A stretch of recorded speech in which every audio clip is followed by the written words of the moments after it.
Tere tulemast kuulama Improvert taskuhäälingut.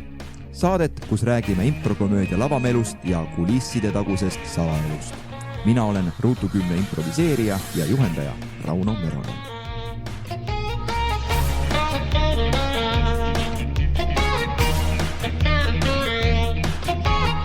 Tere tulemast tagasi kuulama Improverdi podcasti. Tahan jagada midagi teiega. Ma olen märganud, et mind tabab väga palju olukordi, kus mind ümbritsevad improverdid. Kui ka sina seda tunned, siis võib-olla oled sa Ruutu 10. Aga tänane saade saab olema väga põnev ja huvitav, sest et järgmine külaline, kes meile rääkima tuli, ta ise pakkus välja teema ja ma olin nagu, mu pea natuke plahvatas, ma olin nagu, muidugi see on ülilahe teema, miks me sellest rääkinud pole. Ja minu teada me polegi sellest rääkinud. Ja täna on külas siis meil juba varasemalt tuttava häälega Mihkel Nurm. Tervitus, jaa. No tere Mihkel, aega mööda läinud, aga ikkagi improverdi selline energia on meil sees. Ja lihtsalt kiire ülevaade, kes oled, kes esimest korda sind kuulevad? Jaa, mina olen siis Mihkel Nurm, olen muidu tööalaselt Skyprofi tegevjuht. Skyprof siis tegeleb kõrgtöödega, mis on siis selline alternatiivne meetod tõstukitele ja tellingutele, et kui nendega ligi ei pääse, siis mehed lähevad ja ronivad sinna köitega siis. Ehk siis kõlguvad taeva ja maa vahel. Aga üldiselt on see istutöö tegelikult. Ja olen isegi seda tööd teinud ja mõnusalt istuv. Ripud köi otsas ja istud. Vaated on head vähemalt, jah. Ja. Lisaks sellele, et on Skyprofi omanik ja tegevjuht, on ta ka Ruutu 10 õpilane, ja sulle väga meeldib impro, nagu ma olen aru saanud. Jaa, just. Mul on see, et kui ma mingi teema huvitab, siis ma lähen üsna sisse sinna. Kahjuks ma nagu tahaks rohkem teha, aga kui ma ei saa teha, siis ma mõtlen selle peale. Jaa, ma tunnen ennast nii ära. Ma ei taha pikalt peatuda, aga kui ma olin ajateenistuses, siis vabal ajal ma mediteerisin ja visualiseerisin, et ma teen improt. Nagu, haige. Mul on täiega hea meel selles mõttes, et sa nagu oled nii suur entusiasm. Nagu sul tegelikult oli tõenäoliselt igasuguseid karjäärivalikuid, eks ju.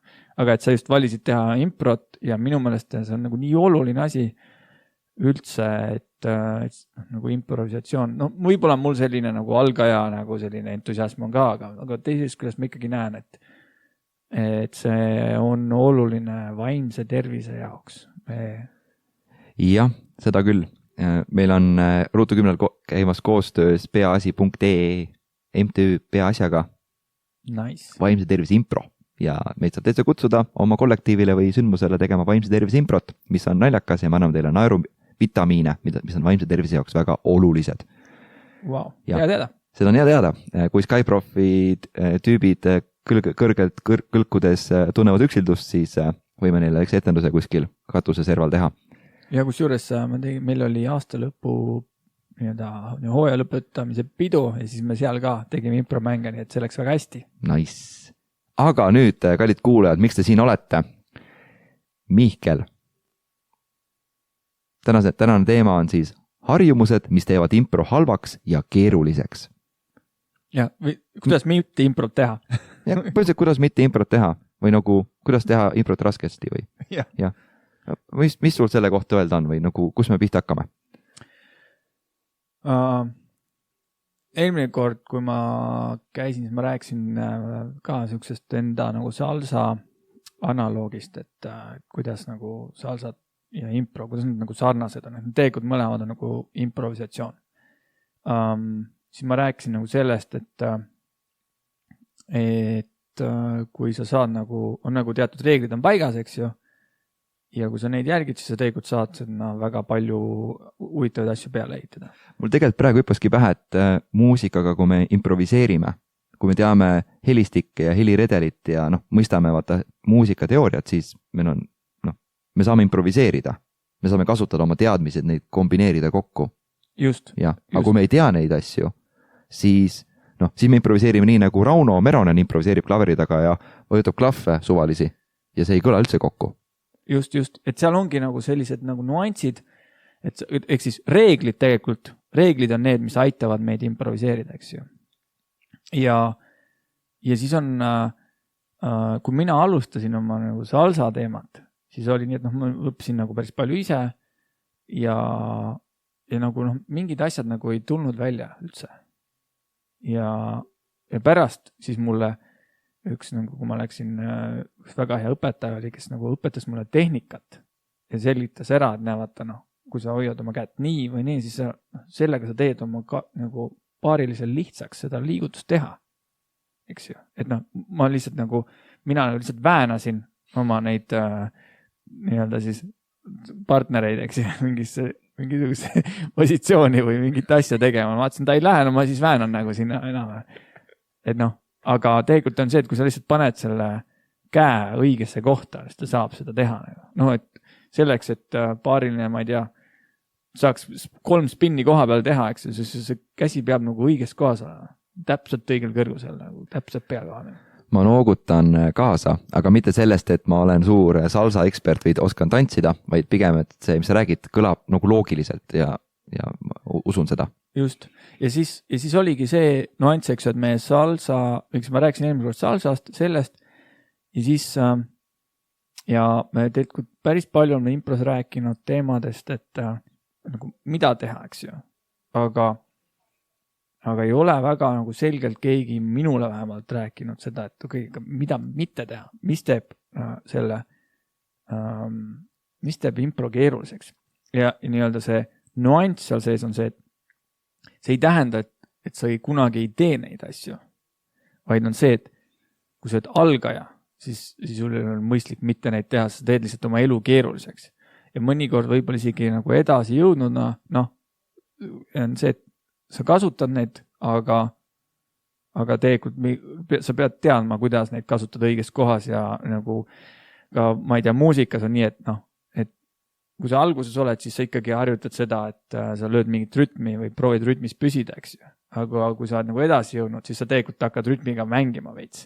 Nagu siis sa võib-olla jätad mingi biidi vahele või nagu hoopis hakkad venitama, eks ju. Aga see on nii advanced, et sul ei ole mõistlik seda kohe teha, sest muidu sa lihtsalt ei tule hea välja.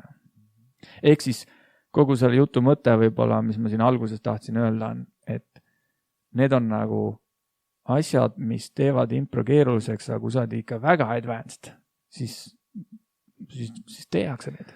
Ja, et need järgmised mingid punktid, mida me jagame, et need ei ole nüüd asjad, mida ei tohi impros teha. Jah, aga need on asjad, mis teevad impro keeruliseks. Ja sisuliselt kõik käigud on impros teretulnud, lihtsalt mõned käigud ei tee su elu lihtsaks.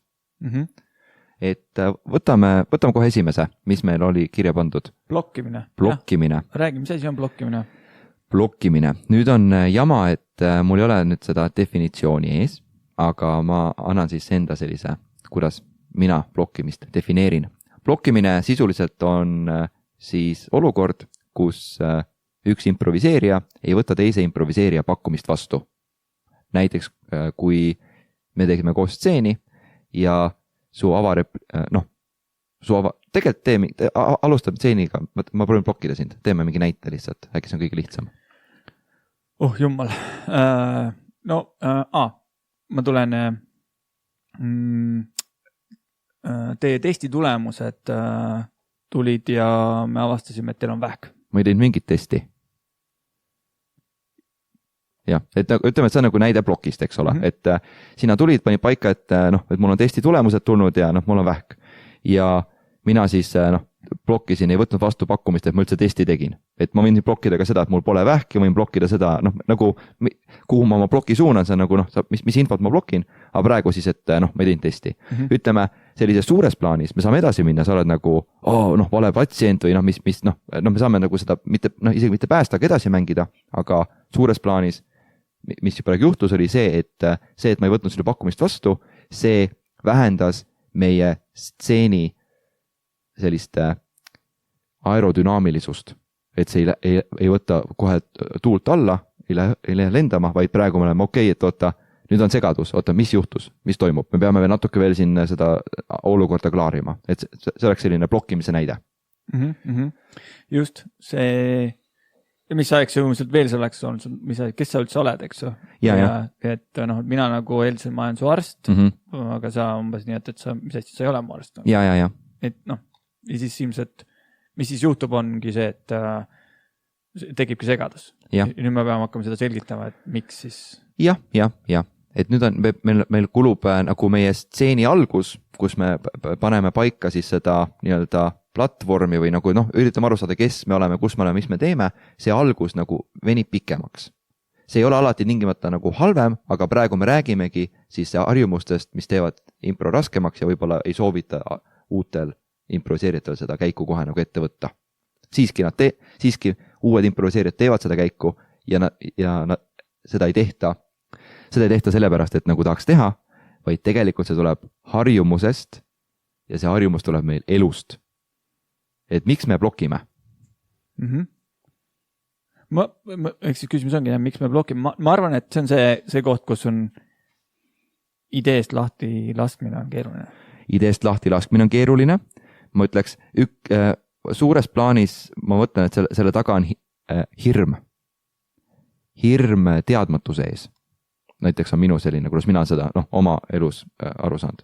Et kui ma võtan sinu pakkumise vastu, siis ma ei tea, mis juhtub. Aga kui ma ei võta seda vastu, siis ma kontrollin olukorda sellega, et midagi ei saa halvasti minna.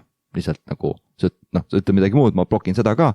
Mul on nagu selle olukorra üle nagu kontroll. Aga kui ma võtan vastu midagi, mida ma ei suutnud ette näha, siis mul puudub olukorra üle kontroll.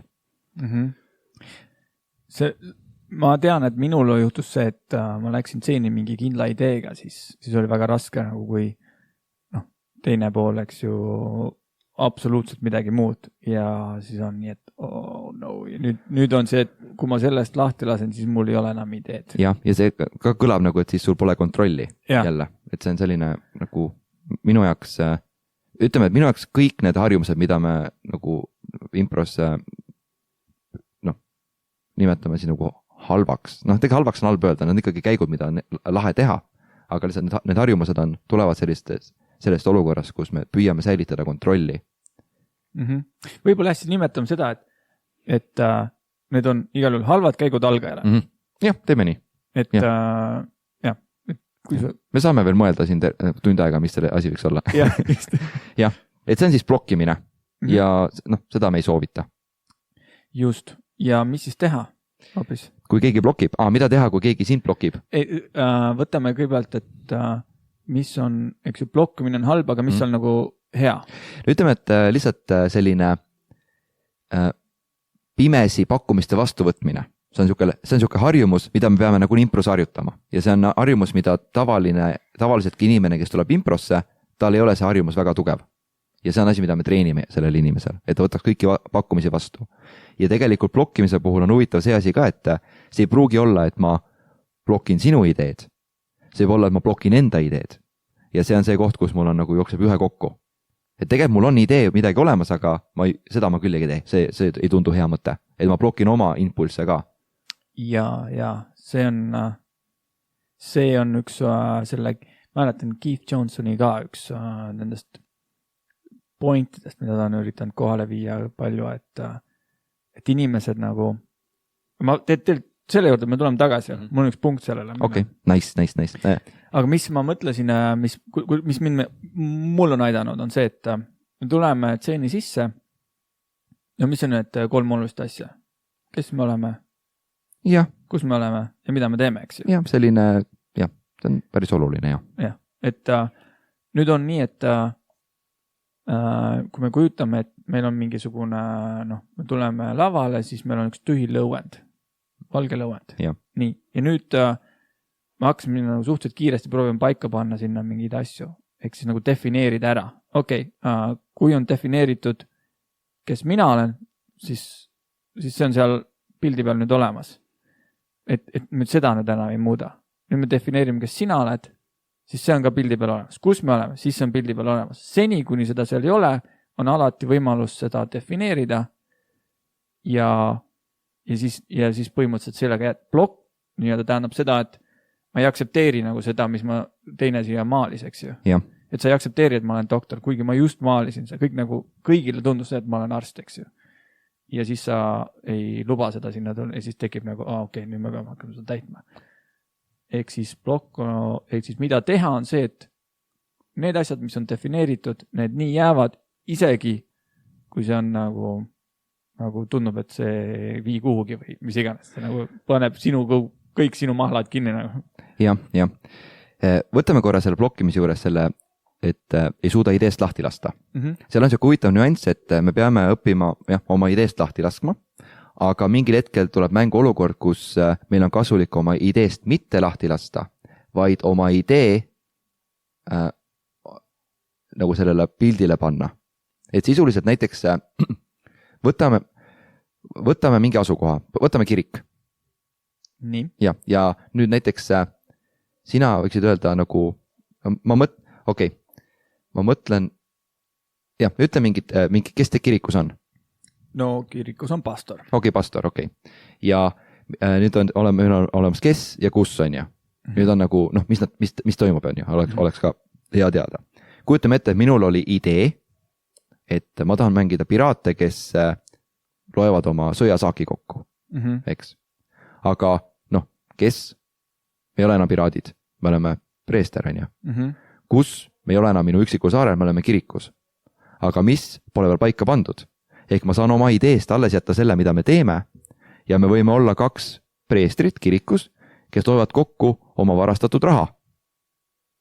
Jah, et seal on nagu selline, nüüd on see koht, kus ma aktsepteerin sinu pakkumist, ma pole sind blokkinud, aga ma pole oma ideed blokkinud ja nüüd meie 2 peale kokku tekib selline huvitav olukord, mis on ka preestrid kirikus loevad varastatud raha üle, mis on juba nagu selline intrigeeriv ja põnev, et nagu kus nad selle said ja mis nad teevad ja mis nende omavaheline suhe seal on, et see on selline plokkide rägastikus selline väikene nagu, kus öelda, koht, mis võib jääda 2 silma vahele. Ehk siis, et sa saad ikkagi oma idee sisse tuua, defineerides midagi, mida veel ei ole defineeritud. Eks? Just, jah, see on päris hästi siuke kokku võetud. Jah, võt, blokkimine. See on nagu siis kõige obvious, aga mis siis on veel, oli see, et näiteks asjade mitte defineerimine. Mitte defineerimine on koomiline harjumus. Jaa, see nagu lihtsalt ei tehta otsust ära, et mis asi on. Jaa, sa kindlasti näid seda olukorda, kus laval on 2 näitlejat ja siis, näe, vaata. Üks paneb käed välja, vaata, teine on, jaa, see on nii ilus. Ja siis esimene on, jaa, see on Aafrikast. Siis teine on, nii karvane. Oi, vaata, kuidas ta liputab saba. Selline soomuseline. Ja see nagu, nad ei defineeri ära, mis see on, aga nad kirjeldavad seda hullult kaua ja mida rohkem omadussõnasi tulevad ja tihtipeale ei ole ka sellist võib-olla head koostöö kuulamist ja siis mingid kirjeldused omavahel on vastuolus nagu soomuseline ja karvane, siis ütleme 20 sekundi pärast, kui sa oled seda 20 sekundit niimoodi kaootiliselt kirjeldanud, siis on, mis asi see on? Versus, näe, vaas, kui tore. Just. Ja. See vist ongi, ma tean, miks mõnikord seda tekib, on see, et ma teen nüüd selle kingituse mängu ka, eks ju. Et üks annab ja teine siis tegelikult otsustab, mis asi see on. Aga samas on nii, et kui sina tuled mingi asjaga, eks, siis ma nii, okei, tore, kas sa tahad nagu ise öelda, mis see on, eks. Ehk siis seal tekib nagu see, ehk siis jah, aga et kui ta ei ütle, siis peaks pigem kohe ära defineerima. Jah, mul tundub ka, et siin see mitte defineerimise juures mängib rolli see õigete valede vastuste kultuur. Et nagu 2+2 on 4, sellega me ei vaidle, on ju. See on selline, mingi peaaegu loodusseaduseks. Aga mingid asjade puhul, mis on loominguline, nagu kõik vastused on õiged või kõik on valed või, et näe, vaata, näitan käega tühjusesse, alates Taj Mahali suurest kiriku mošeemajast, kuni seal võib olla kirp, et nagu heas mõttes vahet pole, mis seal on, aga mis iganes sa ütled seal on, see määrab sinu järgmise lähituleviku siin stseenis. Ja seal on ka veel see nuanss, et kui sa nüüd tükk aega räägid sellest millestki, mida sa ei ole ära defineerinud, siis see muutub nagu selle kogu tseeni keskpunktiks. Ja siis on nagu see, et ja nüüd sa räägidki ainult sellest asjast, siis sa oled nagu täiesti lõksus seal, et muidu oleks see, et keegi näitab kuhugi suunas, vaata, eks ju. Ja siis teine ütleb, tõesti, eks ju, Rauno on ennast täitsa ära käest lasknud, eks ju, et pärast seda, kui ta lapsed sai. Ja. Siis on nagu nii, et meil on nagu mingi teema, eks ju. Ja. Aga kui me nüüd kogu aeg räägime millestki seal ja siis lõpuks isegi, kui see lõpuks ära defineeritakse, siis see on umbes nagu, aga mis need edasi? Vestseen oli, et 2 tegelast hästi pikalt kirjeldasid midagi ja siis ütlesid, mis see on. Ja siis tundub, et see on nüüd kõige olulisem asi ja siis sealt edasi minna, nagu, see on päris keeruline. Ja, siia lihtsalt, miks ma ütlesin, see on koomiline harjumus. Nüüd, kui seda meelega teha, nüüd juba, me teeme koos stseeni. See on jälle, eks ju. Advanced. Ma igaks juhuks mõtlengi, et see on nagu selline, kuidas öelda, et ärge minge raamatukogus täiskasvanud kirjanduse riiulite vahele, aga keegi ei kontrolli. Ja siis keegi ütleb ka, et seal on toredad pildid. Ma ütleks nendel asjad, et don't try this at home. Nagu. Ja, seda küll, jah. Seal on, ütleme, ma tegelikult suhestun sinu sellega, don't try this at home, on see, et ütleme, sina praegu, kes sa meie podcasti kuulad, sa oled, kui lahe idee, ma tahan proovida. Kui sinu tseenipartner, kellel pole palju kogemusi, ei kuula seda episoodi, teil pole omavahel aru saama, et te proovite seda, siis sina lihtsalt teed mingit asja, näiteks blokid teda ja temal on lihtsalt halb õhtu. Just. Ja ma arvan, ehk siis pigem võiks prooviks nagu tseenil lihtsamaks saada neid eduelamisi ka. Ja. Mis on tegelikult nüüd, blokkimise puhul ära bloki, mida tee, võtta lihtsalt pakkumine vastu. Kõige lihtsam viis on siis, et me oleme preestrid. Me oleme preestrid. Lihtsalt korda seda, lihtsalt kinnita seda, et hiljem tuleb juurde see, et ma lisan juurde, mis tüüpi preestrid, nagu tuleb see jah, aga algul ütle lihtsalt jah, võtta see vastu ja võtta see vastu verbaalselt niimoodi, et sa kordad seda repliiki näiteks. See on väga lihtne trikk. Ja isegi võib-olla lisaks repliigi kordamisele ma saan ka oma partneri kehakeelt kopeerida, et ma nagu nii samastun sellega kui võimalik, et see on selline blokkimise kõige suurem vastand, on lihtsalt nagu samastun ja ongi kõik. Ja mitte defineerimise puhul on, tead, lase sellest hirmust lahti ja lihtsalt defineeri ära. See on lambipirn. Ja näos on pettumus, et nii halb pakkumine, sa oled, see on nagu halb lambipirn, mul nii kahju, ma tõin selle sulle, võta. Et lihtsalt defineeri ära. Jah, võtame järgmise. Ma võtaksin siukse asja nagu reaalsuse lõhkumine. Sest see on juba natukene nagu, seal on blokkimist ja särki, aga see on natuke nagu keerulisem. Või kuidas sa sellesse vaatad? Eks seda võib ju mõista ka mitmeti, eks mida tähendab siis reaalsuse lõhkumine. Thanos sealt Infinity saagast, seal Marvelist, lõhkus reaalsus kogu aeg, tal oli see Reality Stone. Olen näinud seda filmi või? Kui ei ole, siis lase referents jääda. Kes on näinud? Ma plaksutan teile, kes pole näinud, tead, elus on nii palju muid asju ka. Ehk siis reaalsuse lõhkumine, üks ongi see, et kui me oleme juba paika pannud, kus me oleme, eks ju, või ideepoolest ka kes me oleme, mida me teeme, eks ju, ja nüüd järsku ütled, et see ei ole enam nii, siis see on üks reaalsuse lõhkumine, et me oleme siia loonud me oleme kirikus, nii et nagu ilmselgelt me oleme kas haiglas, eks ju, ja me räägime sinu tervisest, mina olen arst ja siis järsku, jälle on üks meetod, et me nagu meelega defineeringi selle mingist teise kohta, et oleks naljakas, aga jälle see selles mõttes parem on, eks ju, et me ikkagi räägime, me oleme haiglas. Ma ütlen niimoodi, et see, mis sa kirjeldasid, on selline olukord, kus sa meelega jätad ühe platvormi elementidest mainimata, et pärast üllatada, et ongi näiteks me oleme, sa käitud nagu doktor, me käitud nagu patsient ning me võtame verd, aga me oleme sõjatsoonis. Nagu hiljem tuleb välja see. See on selline nagu trikk, mida teha või tehnika on ju. aga reaalsuse lõhkumise puhul on see, et kui meil on tekkinud publikuga ja omavahel, meil on tekkinud vaata selline kokkulepe, et see on see reaalsus. Ja see reaalsus võib olla nagu isegi võib-olla see reaalsus, kus me ütleme, et kus me oleme, kes me oleme, mis me teeme, see on nagu selline isegi nagu lihtne versioon. Aga näiteks reaalsus on see, et sina mängid tegelast, kes on hästi armastav ja hoolitsev. Ja sa oled seda mänginud juba 2 minutit. Ja meil on tekkinud nagu kokkulepe, et see on see tegelane.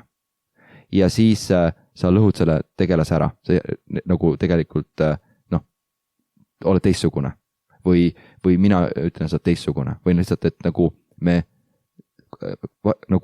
oleme saanud mingi ühisele alusele ühe kokkuleppe ja nüüd me nagu keegi nagu lõhub ära selle. Ja nüüd mis juhtub on see, et kas see, mis ma enne nägin, see ei olnud päris. Mis asi see oli? Ja kogu see varasem osa nagu läheb nagu natuke nagu kaotsi. Et selline, et see reaalsus, et seal on see reaalsuse lõhkumise all sa võid lõhkuda väga palju asju. Et just seal ongi see, et kui publikul on antud mingisugune nagu lubadus ja see nagu lõhutakse ära. Kui jah, publikul on juba mingi pilt ette silma ees, eks ja siis nüüd nagu ja siis sa lööd selle pildi täiesti sassi, see on pilt nagu, publik satub segadusse. Ja segaduses publik ei ole nagu nendel ei ole hea tunne. Ütleme niimoodi, et kui me räägime, et me teeme improkomöödiat ja komöödias publik naerab, siis segaduses publik ei naera. Nad ei ole nagu, lihtsalt on segaduses. Ja, aga teine võib-olla aspekt on see, et kui sul on loodud nagu mingisugune reaalsus, ehk siis sul on siin laud, siis sa ei kõni läbi laua, eks ju. Vot, see on ka selline, see on hästi peen selles mõttes, et publik märkab seda, aga tihti veel impro publik anname andeks, sest nad on nähtamatud, aga ma ütlen niimoodi, kui me kõnnime läbi laua, ma tunnen, et meil antakse andeks see. Kuid, kui me ei kõnni läbi laua ja kõnnime ümber laua, siis see on wow-efekt. Et seal on nagu, sellega ei ole nagu nii palju kaotada, aga sellega on palju võita. Just. Ehk siis reaalsus saab mitmed moodi lõhkuda. Jaa, saab küll, jah. Nii, mis me vaatame veel? Võtame järgmisena siis püüd baasreaalsusega luua naljakat olukorda. Jaa, et mis ma mõtlesin selle all oli tegelikult? Mõtlen vaata minu näide see preester ja piraat. See natuke nagu läheb sinna. Sest et ütleme niimoodi, et see nagu luua naljakas platvorm on natukene nagu libe tee alguses. Sest et mida me tahame algul ära õppida, on lihtsalt see, kuidas nagu kokku mängida, kuidas panna baasasjad paika stseenis. Võib-olla oleks hea vaata, kui defineerida ära, mis on baasreaalsus. Vaata, see on ka see Upright Citizen Brigade'i just nendest, eks, et baasreaalsus on siis mis? Kui sa nüüd mõtled UCB, siis kas sul on mingi konkreetne sõnastus seal või? Ei ole, aga... No baasreaalsus on see, et kes me oleme, kus me oleme ja mida me teeme. Ma ütlen, see kõige lihtsam. Seal on veel lisaküsimusi, kuidas keegi käitub ja aga ütleme, need 3 esimesest on nagu kõige lihtsamad.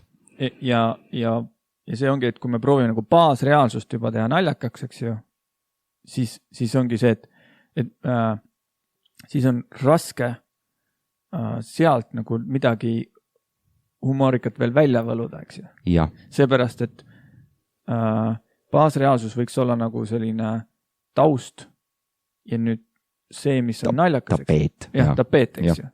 Ja see, et kui huumor tuleb siis sellest, kui sealt nüüd midagi nagu erilist välja paistab. Ja siis nagu me saame selle peal mängida, aga kui me nagu teeme selle tausta juba nii kirjuks ja seal on selle kohta üks on selline ingliskeelne nagu Crazy Town ka, eks ju. Et kui sa lähed juba kohe siuksesse fantaasiasse, et sul on Crazy Town, siis sealt Crazy Townist nagu leida midagi veel erilist või humoorikat muutub väga keeruliseks. Seal on selline huvitav nagu olukord, et kui ma ongi see kes, mis, kus või selle baasreaalsuse kohe teen nagu selliseks, üritan teha naljakaks ja absurdseks, siis publikul on sellega raske suhestuda. Just. ja ta on nagu, noh, kui publiku esimene reaktsioon on nagu what the fuck, siis noh, raske on viia teda sinna sellesse komöödiamaailma. Et pigem nagu, mis meie trikk on, no see ongi nüüd selline nagu improkomöödia või isegi üldse komöödiate selline nagu mustkunstitrikk, on see, et sa paned mingisugust paned vaataja uskuma mingit olukorda, et see on võimalik. Ja see olukord hakkab nagu arenema, et need nii-öelda ebatavalised ja koomilised asjad, mis sa teed, et me vaatajatena usume, et see et ka enda see on usutav, et see karakter võiks niimoodi käituda, see on loogiline, aga lihtsalt see on nii koomiline. Et see just, et hoida publikut nagu endaga selles ühes paadis, et ta tuleks suga sinna kaasa. Jaa, mul on veel isegi 2 näidet selle kohta, mul tuli endal, aga üks on see, et mulle ei meeldi näiteks filmid, kus ei ole seletatud ära see, miks see on see, mis nad teevad, kuidas see võimalik on. No, näiteks, Matrix, eks ju.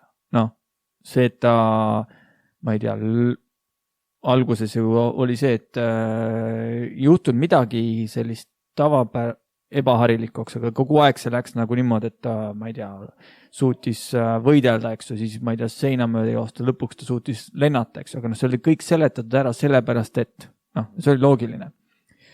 On veel mingid filmid, eks ju, kus Marvelis või Superman ta saab sellepärast teha, aga häirib see, kui mingi nagu tavaline inimene, eks ju, teeb mingit asja, mis ei ole selgelt, et kuidas see võimalik, miks ta seda teeb, miks on see tehtav. No, mõtleme, näiteks Kiired ja vihased, see on nagu täiesti eraldi žanr, eks ju.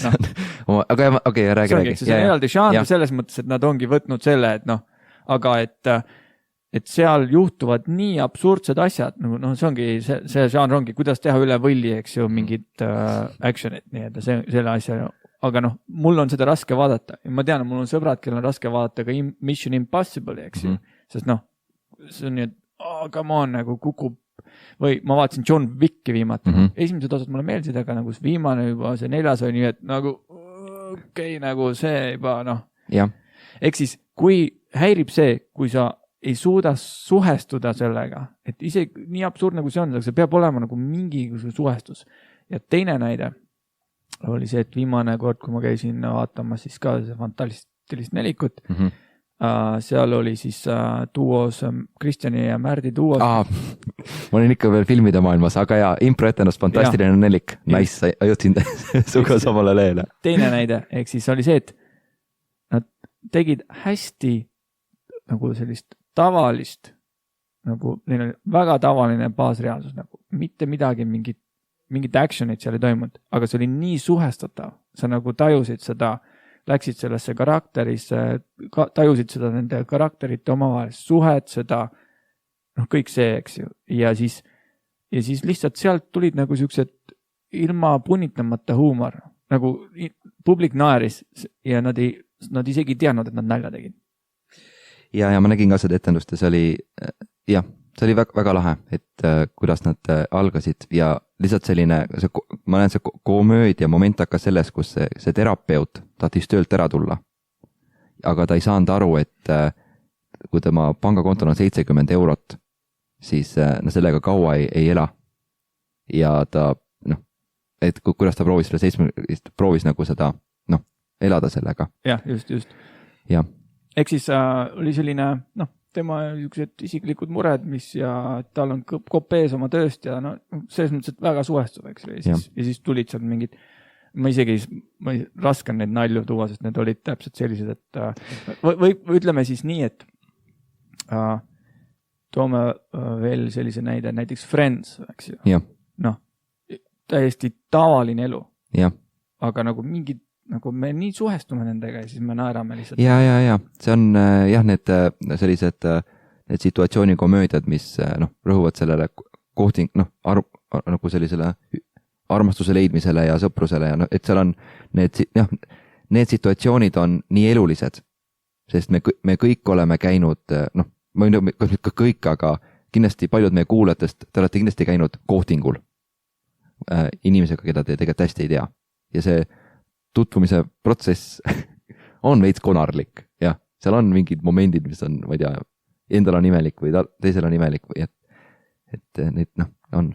Ehk siis jah, see nii-öelda, kui minna Crazy Town, mis on siis Crazy Town, ongi vist see, et me oleme, ma ei tea, Toise näiteks. Sul on paremini tulnud. Mul on nii kahju jälle, et Toivot siin pole, sest Toivol on ülihea näide Chicagost, kui ta käis õppimas. Seal oli üks Hiina improviseerija Chang, kes suutis tõesti nagu, ütleme, et ma pole Kaug-Aasias käinud, Kaug-Idas. Seal on hoopis, sealne impro stiil on nagu selline, anime. Ja, see on. Et nii palju nagu on aru saanud, et see näide oli siis midagi sellist, et stseen hakkas pihta, siis see Chang tegi ühe tüdrukuga stseeni. Ma ütlen selle ära, kui teil õnnestub, kui te seda kuulate praegu ja kunagi näete Toivot, siis paluge Toivol rääkida see lugu, sest et Toivo räägib seda 10 korda naljakamalt ja tal on kõik detailid meeles. Aga et üks tüdruk, ameeriklane ja siis Chang teevad stseeni. Ja siis see tüdruk hakkab pihta, enne kui tüdruk midagi öelda jõuab, siis Chang on "Oh no, dragons are attacking us, take the sword, you're pregnant."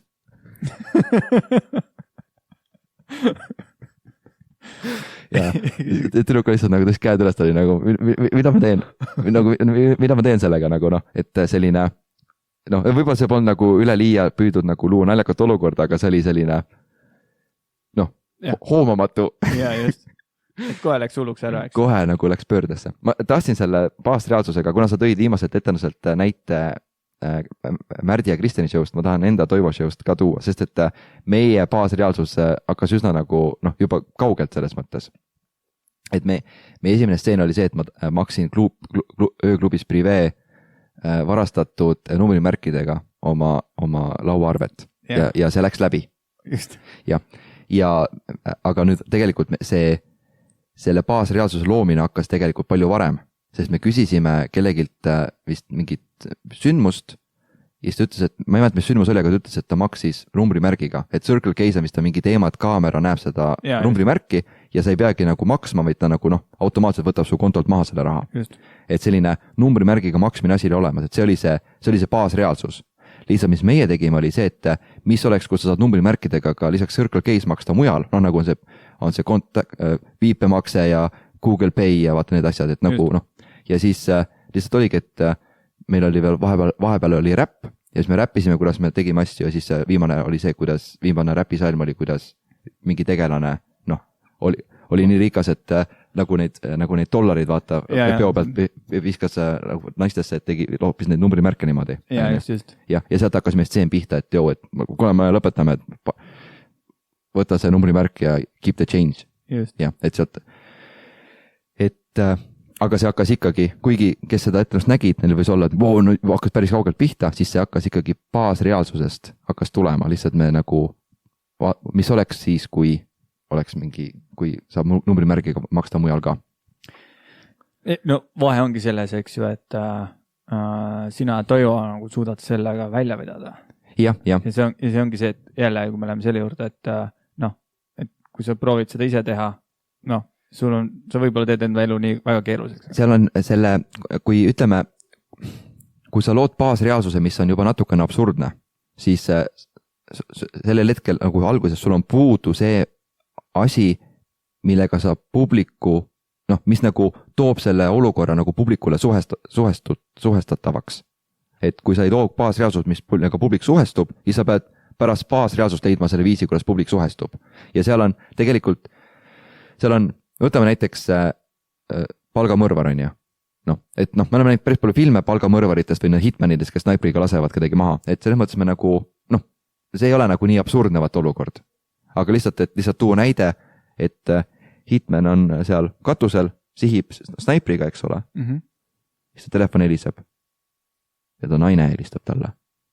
Ja ta peab kell 5 minema lapsele lasteaeda järgi. Ja nad räägivad sellest. Et nagu see lasteaeda järgi mineku aspekt on selline üsna nagu mandein ja tavaline.